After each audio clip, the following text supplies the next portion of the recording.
Isaías capítulo 49. Continuamos con la serie de enseñanzas identificando quiénes somos. Hemos estado hablando que somos la iglesia, que somos el templo, que somos hijos de Dios, pero en esta mañana quiero compartir una enseñanza basada en el título Somos amados de Dios. Y antes pues quiero iniciar con un relato de Sir Winston Churchill, quien fue descrito como uno de los grandes líderes de Inglaterra. Fue un hombre que con su retórica, con su discurso, logró levantar a una nación que estaba casi cediendo al nazismo en la Segunda Guerra Mundial, pero él pudo llevar a su nación adelante y se convirtió en uno de los héroes de la Gran Bretaña. En una ocasión fue a su escuela y dijo un discurso que me parece muy propio para el día de hoy. Al final del discurso, él rezó las siguientes palabras: nunca se rindan, nunca se rindan, nunca, nunca, nunca, nunca, en nada, grande o pequeño, importante o insignificante, nunca se rindan, excepto a las convicciones de honor y del buen sentido. Nunca cedan a la fuerza, nunca se rindan al aparente poder abrumador del enemigo. Y quiero decirle en esta mañana a todos los presentes que el texto de hoy nos anima a nunca, nunca rendirnos de confiar en el amor de Dios. Por eso el título de esta mañana: Somos amados de Dios. El propósito es animar y consolar a las personas a no olvidarnos de cuán grande es el amor de Dios por nosotros. Y este texto, Isaías 49, corresponde a la segunda parte del libro de Isaías. Isaías, la primera parte comprende del capítulo 1 al 39 y la segunda parte del capítulo 40 al 66. Esta segunda parte está cuidadosamente dividida en tres partes. Cada parte al finalizar tiene una idea o tiene un pensamiento similar, donde en la primera parte Isaías dice: no hay paz para los malos, ha dicho Jehová. En la segunda parte concluye con unas palabras similares: no hay paz para los impíos, ha dicho mi Dios. Y en la tercera parte concluye algo con una profecía muy similar a esta idea y dice en Isaías 64: saldrán y verán los cadáveres de los hombres que se rebelaron contra mí, porque su gusano nunca morirá ni su fuego se apagará, y serán abominables para todo ser humano. De manera que Isaías está hablando que los malvados nunca tendrán paz. Pero en el capítulo 49 nos hace saber al pueblo de Dios, aquellos que aman a Dios, que Dios los ama y que nunca podrán ser separados del amor de Dios. Dios ama a su pueblo, y como un recordatorio del amor de Dios, el profeta utiliza 5 imágenes, 5 analogías para probar cuán grande es el amor de Dios por su pueblo. En primer lugar, quiero hablar acerca de somos amados como un pastor ama a sus ovejas. Por favor, dirija su atención a Isaías capítulo 49, versículo 8 y 13. Los versículos estarán en pantalla. Isaías capítulo 49, versículo 8 al 13. Así dijo Jehová: en tiempo aceptable te oí, y en el día de salvación te ayudé. Y te guardaré y te daré por pacto al pueblo, para que restaures la tierra, para que heredes asoladas heredades, para que digas a los presos: salid, y a los que están en tinieblas mostraos. En los caminos serán apacentados, y en todas las alturas tendrán sus pastos.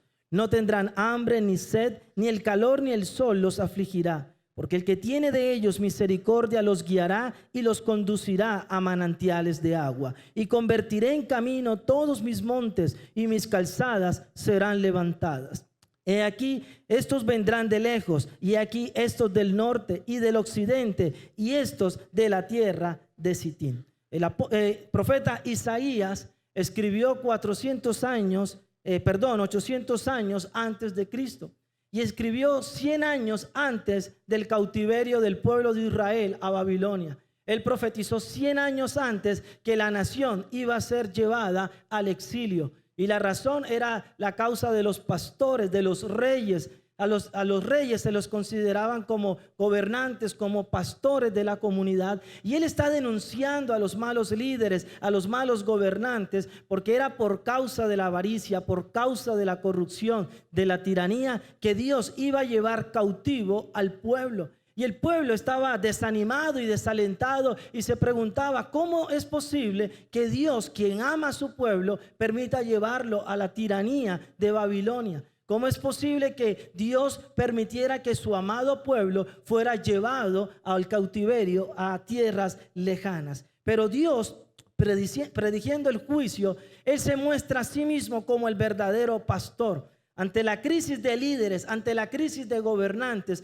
Dios mismo se presenta como un verdadero pastor y le recuerda a su pueblo que a pesar de los momentos difíciles, que a pesar del exilio, que a pesar de que ellos iban a pasar por momentos muy angustiosos, Dios seguía siendo su pastor y Dios no los rechazaba y Dios los rescataría y los recobraría de esas tierras lejanas. Así que Dios promete al pueblo como pastor proveer un camino de retorno. Él como un pastor promete proveer todo lo que ellos necesitarían para regresar nuevamente a la tierra. Por eso en el versículo 9 al 11 describe a Israel como ovejas, los cuales serán apacentados por colinas.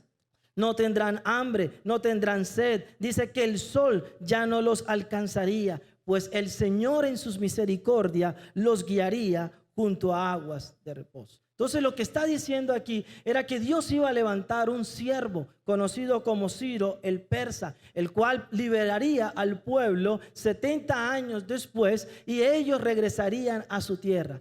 Pero Isaías no está hablando propiamente para 100 años en el futuro. Isaías estaba viendo 800 años adelante y estaba profetizando algo mayor, una liberación mayor. Él no estaba hablando de un exilio o de un retorno de Babilonia a Israel. Estaba hablando de una mayor liberación. Estaba hablando de la obra redentora de Jesús. Lo que él estaba diciendo era que ellos iban a regresar, pero esa liberación no tenía nada que ver con el perdón de los pecados, no tenía nada que ver con la muerte, no tenía nada que ver con la redención. Y lo que él está diciendo es que Cristo haría posible una verdadera liberación, haría una verdadera restauración. Y por eso en el versículo 8 está diciendo que Jesús, el Redentor prometido, cumpliría el propósito para el cual fue enviado. En el versículo 8 está diciendo que Jesús sería dado,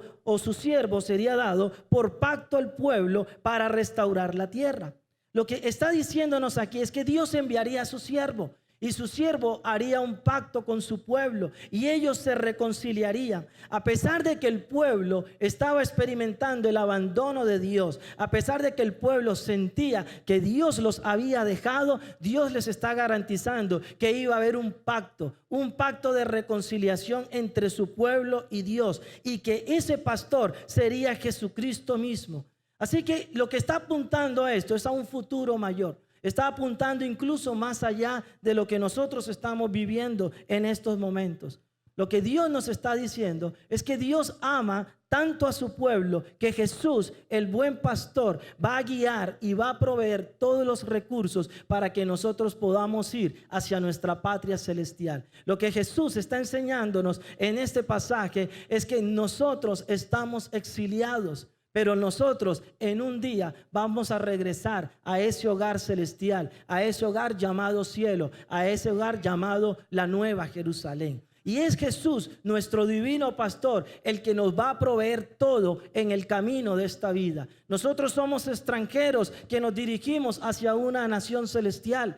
Y Jesús está diciendo que andaremos por esta vida y que el sol fatigante de esta vida nos abrumará, pero que Él irá con nosotros guiándonos en los momentos difíciles. Él irá con nosotros proveyendo cada necesidad. Jesús no está hablando de una vida abundante. Jesús está hablando de una vida segura en sus manos, porque Él es el buen pastor. Y dice la palabra de Dios que ninguna de sus ovejas serán arrebatadas de su mano. Él como buen pastor nos provee seguridad, nos provee confort, nos provee la garantía de que Él estará con nosotros todos los días hasta el fin del mundo. Así que podemos descansar en ese hermoso pastor. Y el versículo 10 está hablando de Apocalipsis, capítulo 7, versículos 16 y 17 en pantalla. Apocalipsis capítulo 7, versículo 16 es el cumplimiento de la palabra del versículo 10. Los que son amados por Dios son guiados por Dios. Y en este camino difícil, mire lo que dice Apocalipsis: ya no tendrán hambre ni sed, y el sol no caerá más sobre ellos, ni calor alguno. Porque el Cordero que está en medio del trono los pastoreará y los guiará a fuente de aguas de vida. Y Dios enjugará toda lágrima de los ojos de ellos. Dios está prometiendo en este pasaje que su pueblo tendrá todo lo que necesita. Ni el sol fatigante de esta vida, ni el hambre, ni la sed podrán impedir que Dios en su misericordia guíe compasivamente a su pueblo.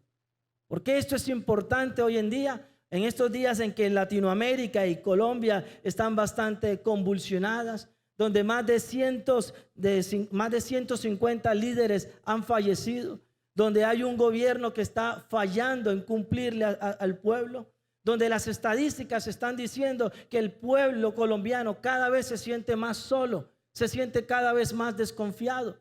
La semana pasada el DANE presentó una encuesta donde dice que el 37% de los colombianos no confían en el gobierno, no confían en sus instituciones, no confían en los jueces, no confían en los partidos políticos, en las asambleas. Y los resultados de las encuestas indican que la gente ya no confía en partidos políticos.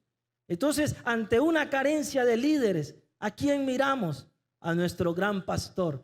Él nos guía por caminos seguros. Y aunque este mundo sea turbulento, y aunque este mundo y estos gobernantes no sepan quizás a dónde nos llevan, quizás nos lleven a cisternas rotas, quizás nos lleven a los colapsos, la Biblia nos está diciendo que nuestro buen pastor nos guiará a manantiales de aguas vivas. En Él tenemos seguridad, tenemos confianza. Él es el pastor que nunca falla.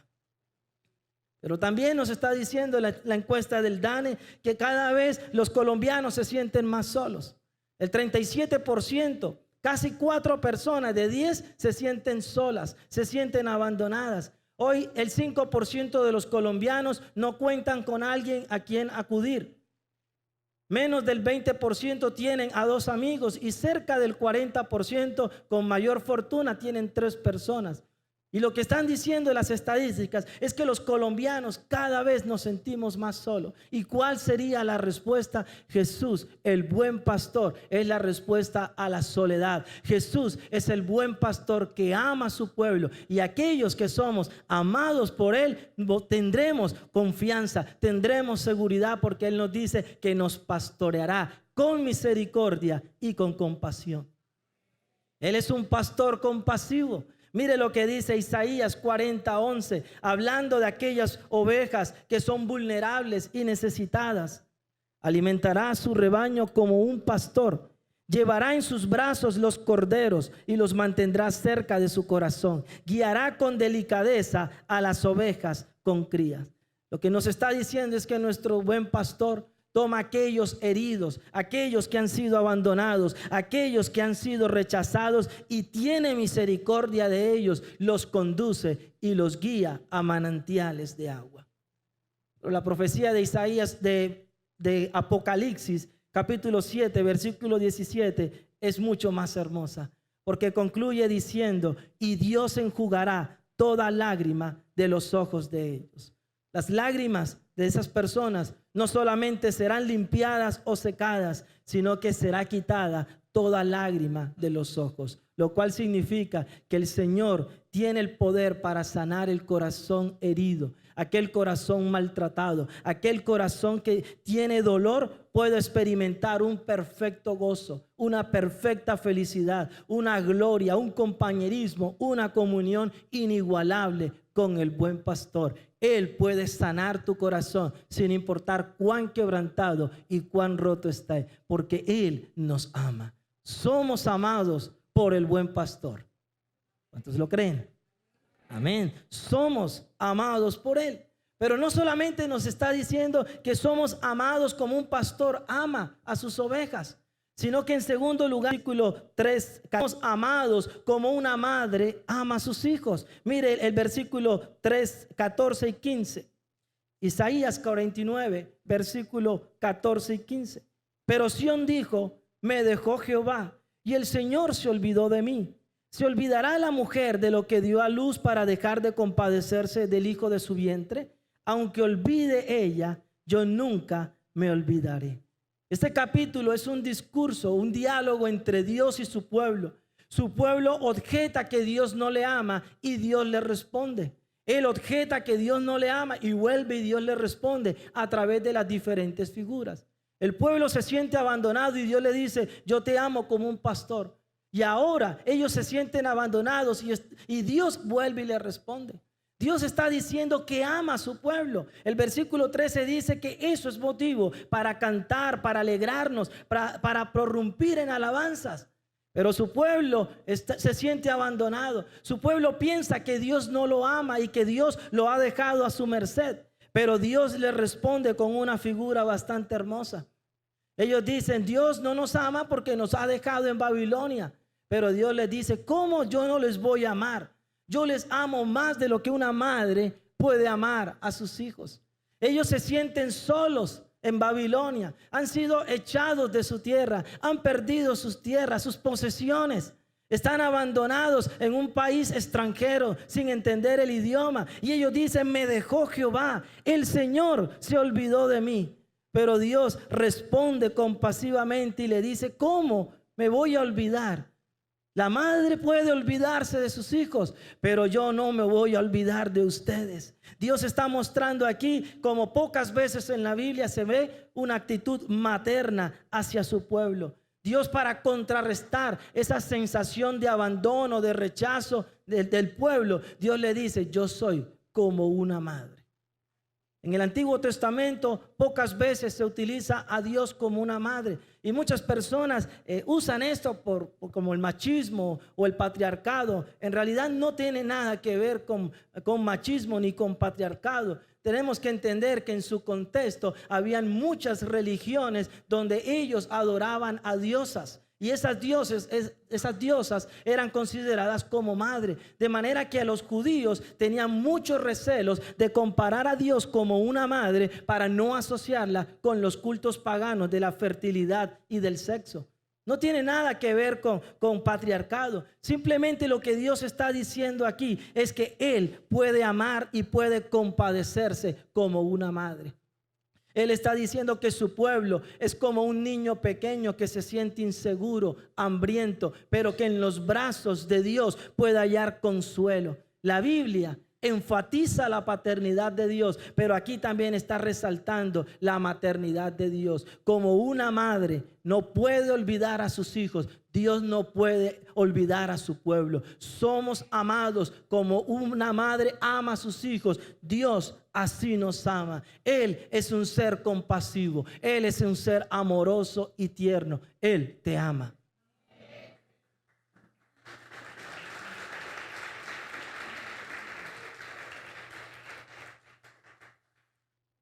Y en otro pasaje compara esa compasión y esa ternura de Dios como una madre. En Isaías 66:13 resalta, como aquel a quien consuela a su madre, así os consolaré yo a vosotros. Así que Dios no puede olvidar y muestra compasión como ninguna madre puede mostrar. Sé que algunos dirán aquí, mi madre fue la mejor del mundo. Y otros dirán, mi madre fue la peor del mundo. No importa si tu mamá fue la mejor o la peor, ninguna madre se puede igualar al amor y la compasión de nuestro Dios. El amor de Dios como madre es mucho más fuerte que cualquier amor materno en esta tierra. Él como madre se está mostrando con esa capacidad de alimentar, de sustentar, de criar. Y lo que nos dice aquí es que Dios es como un padre y como una madre. Dios es todo lo que un ser humano necesita. Él es como padre de huérfanos, como marido de viudas. Él es todo cuanto tu corazón necesita. Por eso Él es el gran yo soy.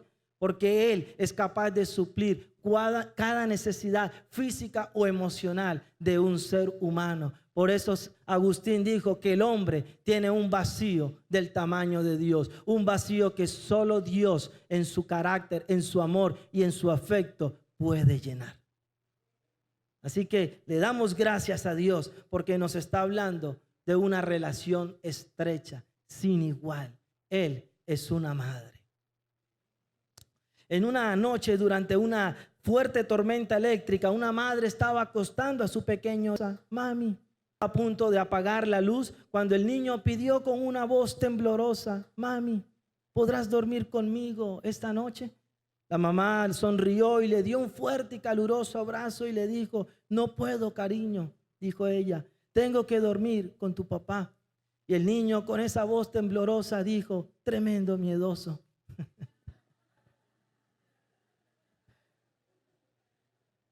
Lo cierto es que muchos de nosotros hemos experimentado esa sensación de abandono, esa sensación de rechazo por un padre, por una madre, por un cónyuge, por alguien que ha sido significativo en nuestras vidas. Y es comprensible que muchas personas duden del amor de Dios. Pero lo cierto es que no importa quién te haya abandonado, quién te haya rechazado, lo cierto es que Dios te dice: yo jamás me olvidaré de ti. Pero esa palabra también es para los cristianos que pasamos por momentos difíciles, de dificultades, de pruebas, de rechazos, donde sentimos que todo el mundo nos ha dejado, incluso el mismo Dios, y decimos: me dejó Jehová y el Señor se olvidó de mí. Porque muchas veces la amargura y la angustia nos impide ver el amor y la fidelidad de Dios. En esa amargura, en esa condición, no reconocemos cuán grande es el amor de Dios. Pensamos que Él se ha olvidado de nosotros, cuando en realidad lo que estamos experimentando es una situación de desconfianza y de falta de conocimiento de Dios. La Biblia nos enseña que en estos momentos es cuando debemos recurrir a ella, cuando debemos escuchar el mensaje de fe y de amor, cuando nosotros nos sentimos solos, cuando nos sentimos abandonados. Dice el Señor en el versículo 15: ¿se olvidará la mujer de lo que dio a luz para dejar de compadecerse del hijo de su vientre? Aunque olvide ella, yo nunca me olvidaré de ti. Yo nunca me olvidaré de ti. Yo nunca me olvidaré de ti. Diga: Dios nunca se olvidará de mí. Aunque mi padre y mi madre me dejare, con todo el Señor me recogerá. Y esto no es psicología barata, ni eso son palabras motivadoras, no. El amor de Dios trasciende cualquier palabra motivacional. El amor de Dios, que es más fuerte que el de una madre, es más firme, más profundo, más consistente que el de cualquier mamá. Por eso hoy podemos no rendirnos de confiar en el amor de Dios. Todo lo que Él hace en nuestra vida, incluso la disciplina, es por amor. Cuando miro atrás, me doy cuenta que mis padres no fueron tan malos como yo creí, que quizás no me dieron algunas golpizas como debía. Cuando miro hacia atrás sus discursos, hoy me doy cuenta que no eran tan aburridos y tan absurdos, y me doy cuenta cuán grande era su amor.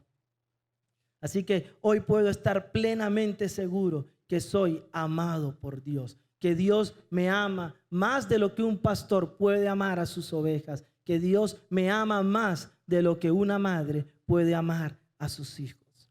Pero en tercer lugar, la Biblia también nos enseña que somos amados permanentemente como un grabador. Mire lo que dice Isaías 49, versículo 16. Versículo 16, el Señor declara, ellos están diciendo: el Señor nos ha abandonado, y Dios le responde, le refuta: he aquí, en las palmas de las manos te tengo esculpida. Delante de mí están siempre tus muros. El Señor quiere llamar la atención de su pueblo y le dice: he aquí, como diciendo: mira mis manos, porque es ahí donde está tu nombre grabado. Le dice: he aquí, en mis manos te tengo esculpida. Lo que Dios está diciendo es que en el Antiguo Testamento el sumo sacerdote llevaba 12 piedras sobre sus hombros y ahí estaban tallados los nombres de las tribus, estaban escritos en piedras, y también llevaban el efod, y en el efod ellos llevaban un pectoral y el pectoral tenía 12 piedras donde estaban tallados los nombres. Y lo que está diciendo el pasaje es que así como el sumo sacerdote tenía en sus hombros y en su pecho tallados los nombres de su pueblo como un recordatorio de su ministerio de orar por ellos, nosotros aún mejor estamos esculpidos en las manos de Dios. Lo que Él está diciendo es que el amor de Dios es tan permanente que no está tallado en una piedra preciosa, está tallado en sus manos. Y Él te dice, he aquí. Y ahí dice Jaime, ahí dice Sandra, ahí dice Elkin, ahí dice Edwin. Y Él dice, en mis manos te tengo esculpida. Dios no puede olvidarse de ti. Dios no puede ignorarte, porque simplemente cada vez que Dios ve sus manos, ve tu nombre esculpido, haciendo memoria de ti, haciendo memoria de tus oraciones, haciendo memoria de tu vida. Él nunca podrá olvidarse de ti, porque estás tallado en sus manos. Así que Él te ama, no importa cuán solo te sientas, no importa si te sientes abandonado. Esa permanencia, esa mano esculpida significa que Dios nos ama permanentemente y Dios nunca puede olvidarnos. Eso destaca su fidelidad, su constancia por nosotros. El 16 de octubre de 1987, el vuelo 225 de Northwest chocó exactamente después de despegar del aeropuerto de Detroit. Murieron 155 personas. Hubo una sola sobreviviente, una niña de 4 años de Arizona llamada Cecilia. Los relatos de la noticia dicen que cuando las brigadas de rescate la encontraron, no podían creer que ella estaba en el vuelo. Todo el mundo pensó que ella estaba en alguno de los carros de la autopista donde el avión chocó. Pero cuando empezaron a mirar los registros de pasajeros, se dieron cuenta que Cecilia sí iba en el avión. Los que pudieron encontrar fue que la niña sobrevivió porque cuando el avión iba en picada, la mamá llamada Paula Chicán soltó su cinturón, se arrodilló frente a la niña y la abrazó con todas sus fuerzas para que la niña no saliera expulsada. La madre murió, pero la niña vivió. Nada pudo separar a esa madre del amor de su niña. Ni la vida, ni la muerte, ni un accidente. Así es el amor de Dios. Él descendió de los cielos. Él se hizo uno con nosotros y nos abrazó con su cuerpo, el cual fue inmolado en la cruz, demostrando cuán grande es su amor por nosotros. Nos ama tanto que dio su vida por amor a ti y por amor a mí. No fueron los clavos de aceros los que de amor por Jesús clavadas en esa cruz. Fueron cuerdas de amor por ti y por mí lo que hizo que Él no se bajara de esa cruz. Lo cierto es que Jesús nos ama más de lo que cualquier otra persona puede amar. En Él podemos encontrar ese amor. Por eso Él dice, en las manos te tengo esculpida. Cuando Él ve sus preciosas manos cicatrizadas por esos clavos, Él nos recuerda que lo hizo por amor a nosotros. Él nos ama. ¿No merece eso un fuerte aplauso? Él nos amó de tal manera que dio su vida por nosotros. ¿Cuántas veces nosotros miramos nuestras manos? Pero cada vez que Dios ve las manos, Él dice, delante de mí están siempre tus muros. Así que nada de lo que ocurre en nuestra vida está fuera de la vista de Dios. Nada de lo que sucede en nuestra vida está fuera del control de Dios. Dios conoce tus días, Dios conoce tus noches, Dios conoce las lágrimas derramadas en esa soledad. Dios sabe cuando tú te sientes solo, simplemente Él te ama.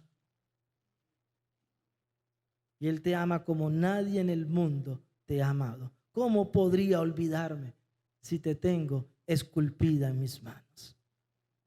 una maravillosa imagen del amor constante de Dios por nosotros.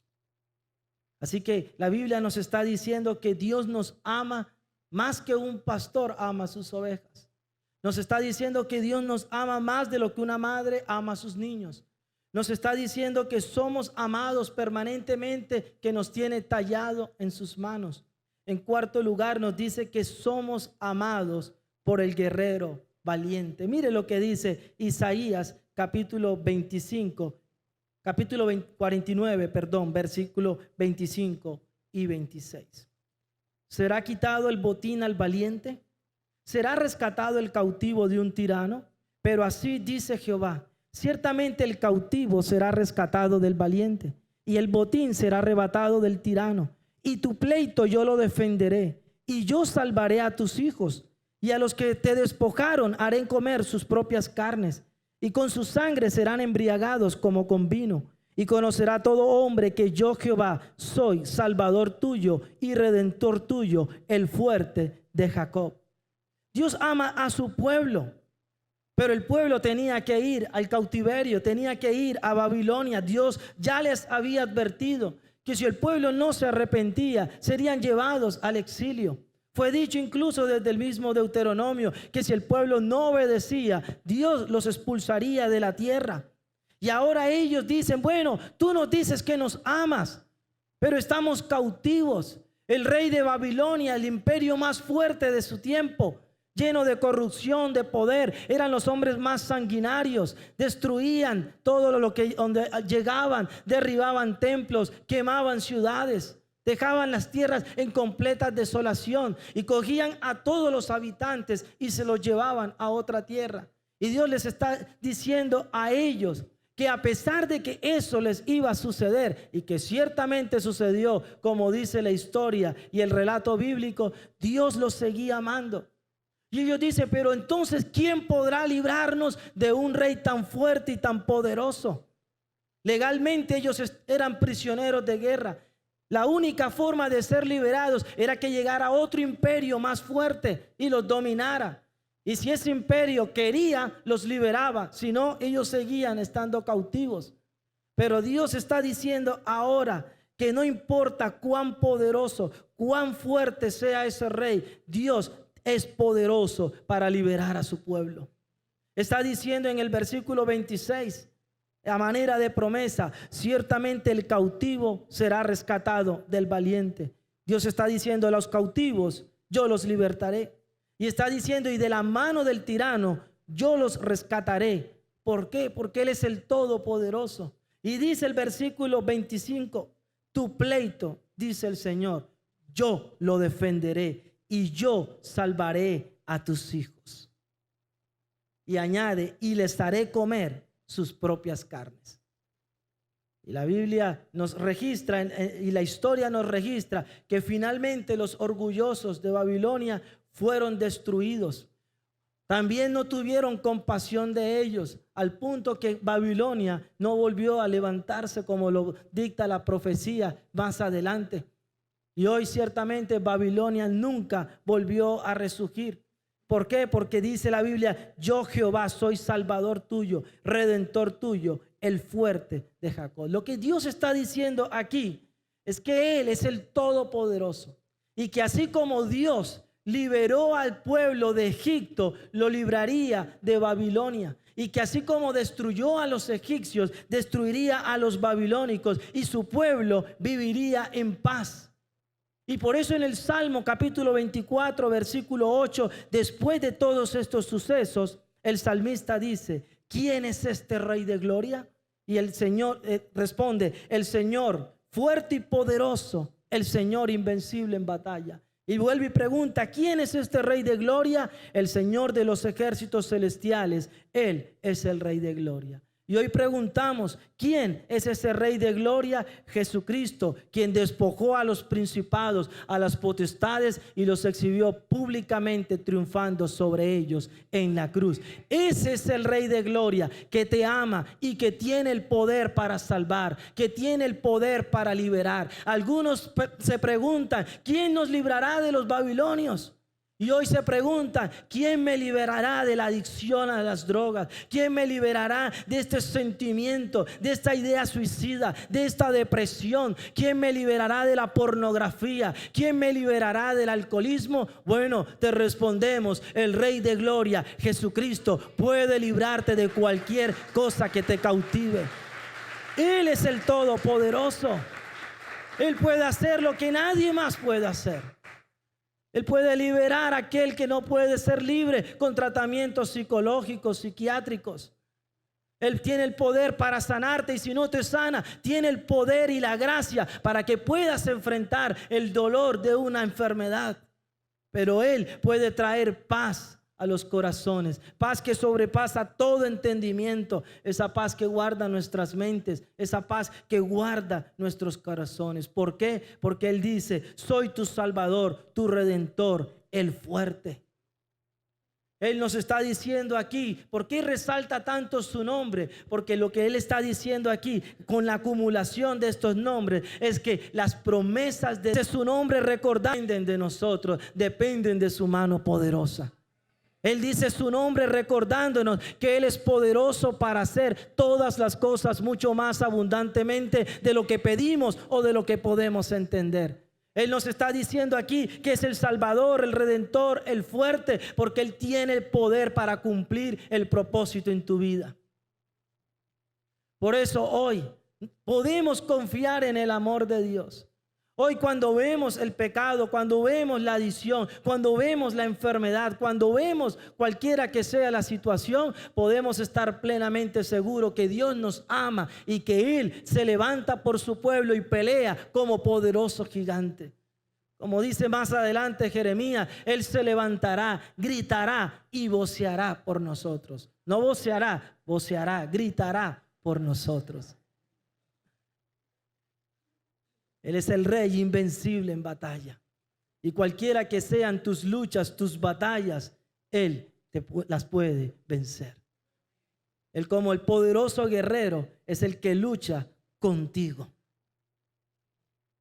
No estás solo, porque el poderoso guerrero está a tu lado para ayudarte y levantarte. Pero esta imagen del poderoso guerrero también habla de aquellos enemigos que se levantan contra el pueblo de Dios. Hoy con las ideologías, hoy con los de izquierda, hoy con tantas personas criticando la iglesia, menospreciando la iglesia, considerando el evangelio como una insensatez, como una locura, como una estupidez. Cada vez más personas ateas. Bueno, permítame decirle que en este pasaje está diciendo que aquellos que se oponen a Dios, que aquellos que se oponen a su pueblo, Él les hará comer sus propias carnes. No está hablándolo literalmente, no está hablando de esa imagen violenta al estilo John Wick, no está hablando de una imagen sanguinaria. Lo que está diciendo aquí es que Dios hará que todos sus enemigos, que todos aquellos que se levantan contra su pueblo perecerán delante de Él. Y por eso Juan capítulo 3 versículo 18 dice, el que en Él cree no es condenado. Pero el que no cree ya ha sido condenado porque no ha creído en el nombre del unigénito Hijo de Dios. Así como Dios destruyó a los enemigos de su pueblo, Dios destruirá a los enemigos de su iglesia. Y el apóstol Pablo en Primera de Tesalonicenses capítulo 1 versículo 5, el resultado de aquellos que se oponen a Dios y a su pueblo. Esto es demostración del justo juicio de Dios, para que seáis tenidos por digno del reino de Dios, por el cual asimismo padecéis. Porque es justo delante de Dios pagar con tribulación a los que os atribulan. Y a vosotros que sois atribulados, daros reposo con nosotros, cuando se manifieste el Señor Jesús desde el cielo con los ángeles de su poder, en llama de fuego para dar retribución a los que no conocieron a Dios ni obedecen el evangelio de nuestro Señor Jesucristo, los cuales sufrirán pena de eterna perdición, excluidos de la presencia del Señor y de la gloria de su poder, cuando vengan en aquel día para ser glorificado en sus santos y ser admirado en todos los que creyeron, por cuanto nuestro testimonio ha sido creído en vosotros. Un día nosotros veremos al Rey de Gloria descender. y la espada de su boca, dice la Biblia, destruirá a todos los impíos. Y por eso el mensaje de la Biblia al pueblo de Dios es que podemos levantar nuestras frentes en alto, erguir nuestros pechos y caminar seguro, porque el día de nuestra redención vendrá y veremos a Dios cara a cara, y todos aquellos que se opusieron al evangelio serán destruidos. Porque Él ama a su pueblo y Él es el soberano y poderoso guerrero, y condenará a los que no creyeron en Él y salvará a los que creyeron en Él. Pero la Biblia también nos está diciendo que somos amados por un esposo amoroso. Mire lo que dice Isaías capítulo 50, versículo 1 al 3. Lo voy a leer en la Nueva Traducción Viviente. Esto dice el Señor: despedí a la madre de ustedes porque me divorcié de ella. Lo vendí a ustedes como esclavos a mis acreedores. No fueron vendidos a causa de sus propios pecados. Fueron vendidos a causa de sus propios pecados. Su madre también fue llevada a causa de los pecados de ustedes. ¿Por qué no había nadie cuando vine? ¿Por qué nadie respondió cuando llamé? ¿Se debe a que no tengo poder para rescatar? Esa no es la razón. Pues yo puedo hablarle al mar y hacer que se seque. Puedo convertir los ríos en desierto llenos de peces muertos. Yo soy quien viste en tinieblas los cielos y los cubro con ropaje de luto. Aquí el pueblo se siente una vez más abandonado y le refuta a Dios. Bueno, tú dices que nos amas como un pastor, como una madre, que tu amor es permanente y está grabado en las manos. Dice que tú nos amas como un poderoso guerrero, pero tú nos has dejado en el exilio. Tú nos has abandonado como un esposo que abandona a su esposa. Por eso está hablando de una carta de repudio, porque en la antigüedad, en el Antiguo Testamento, si un esposo encontraba una falta en la esposa, hacía una carta de despido y se divorciaba. Y ellos lo que están diciendo allí: tú has sido un mal esposo. Pero además de eso añade otra acusación y le dicen: tú has sido un mal padre. Porque si un padre en la antigüedad tenía una deuda que no podía cubrir, él tenía que vender a sus hijos para que sus hijos pagaran la deuda. Y Dios le está haciendo una pregunta retórica y les dice: despedí a la madre de ustedes porque me divorcié de ella. ¿Dónde están mis acreedores? Él lo que está diciendo es una pregunta retórica. No hay tal carta y no hay tal acreedores. Lo que Dios está diciendo es que yo amo tanto a mi pueblo que a pesar de sus continuas faltas, yo permanezco fiel y no me he divorciado de él. El problema no estaba en Dios. El problema estaba en ellos, que con su pecado se separaron y se apartaron de Dios. Se apartaron y Dios tuvo que expulsarlos de la tierra, lo cual indica la separación de la presencia de Dios y de la gracia. Y la razón por la cual muchas personas dicen: bueno, tú estás hablando de un amor de Dios, pero yo no veo el amor de Dios, yo no experimento el amor de Dios en mi vida. Bueno, no se debe porque la culpa sea de Dios, sino, como lo dice aquí, se debe a nuestros propios pecados. Nuestro Dios es un Dios amoroso, pero también es un Dios santo que no puede pasar por alto el pecado. Y la Biblia nos está diciendo que es nuestro pecado, que es nuestra obstinación, nuestra rebeldía lo que impide que nosotros experimentemos el amor de Dios. Dios quiere llenarte de su amor. Dios nos dice que Él quiere derramar su espíritu en nuestros corazones. Dios quiere que tú tengas esa vida en abundancia. Pero eso no depende de Él completamente. Eso depende de ti y de mí. Tomar una decisión de apartarnos de nuestros pecados y acercarnos a Él. Esa fue la causa del abandono. Ellos dejaron de experimentar el amor de Dios. Se encontraban en angustia, se encontraban en disciplina porque fueron desobedientes a Dios. Y Dios, como un padre amoroso, como una madre amorosa, tuvo que disciplinarlos. Y les está diciendo: ustedes están en esa situación no porque yo los metí, sino porque ustedes con su rebelión, con su desobediencia, se metieron allí. Así que Dios nos está llamando en esta mañana a volvernos a Él, a no dejar de confiar en Dios, a nunca rendirnos de confiar en su amor. Pero Él nos está llamando a que pongamos nuestra confianza en Él. En el versículo 23 nos dice: no quedarán avergonzados los que en ti confían. Y más adelante señala que Él tiene el poder para liberar. Cuando Él dice que Él fue el que secó los mares, está hablando de la liberación de Egipto. Cuando habla de que destruyó los peces, está hablando de la plaga en Egipto. Lo que está diciendo es que Dios tiene el poder para salvar. Pero ese Dios todopoderoso ha venido a llamar. Él dice: vine y llamé y no los hallé. Lo que Él está diciendo es que tengo el poder para salvar, pero los he llamado y ustedes no han respondido. Y en esta mañana Dios nos está llamando a que respondamos con fe en Él, que nos volvamos en arrepentimiento a Él, y Él está esperando a que nosotros nos volvamos. Él te está llamando, amigo. Él te ama. Él te ama más de lo que un pastor puede amar a sus ovejas. Te ama más que cualquier madre en este mundo. Te ama tanto que te tiene grabado en sus nombres. Te ama tanto que Él peleó por ti. Pero Él está esperando que tú te vuelvas a Él y dejes tu obstinado corazón, que dejes tu obstinada rebeldía. Él no se ha olvidado de ti. Él nos ama. Y la Biblia dice que Él permanece fiel aunque nosotros seamos infieles. Así que les invito en esta mañana a que nos volvamos a ese Dios de amor, a ese Dios de compasión. Experimentemos su amor, su gracia, su perdón, porque Él nos ama y desea darnos una vida en abundancia. Amén y amén. Puestos en pie, adoremos y vamos a bendecir el nombre de Dios.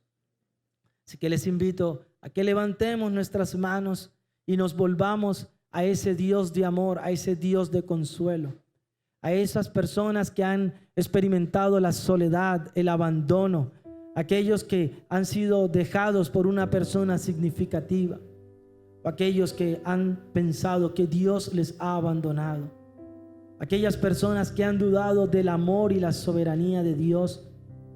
Hoy hemos recordado cuán grande es el amor de Dios.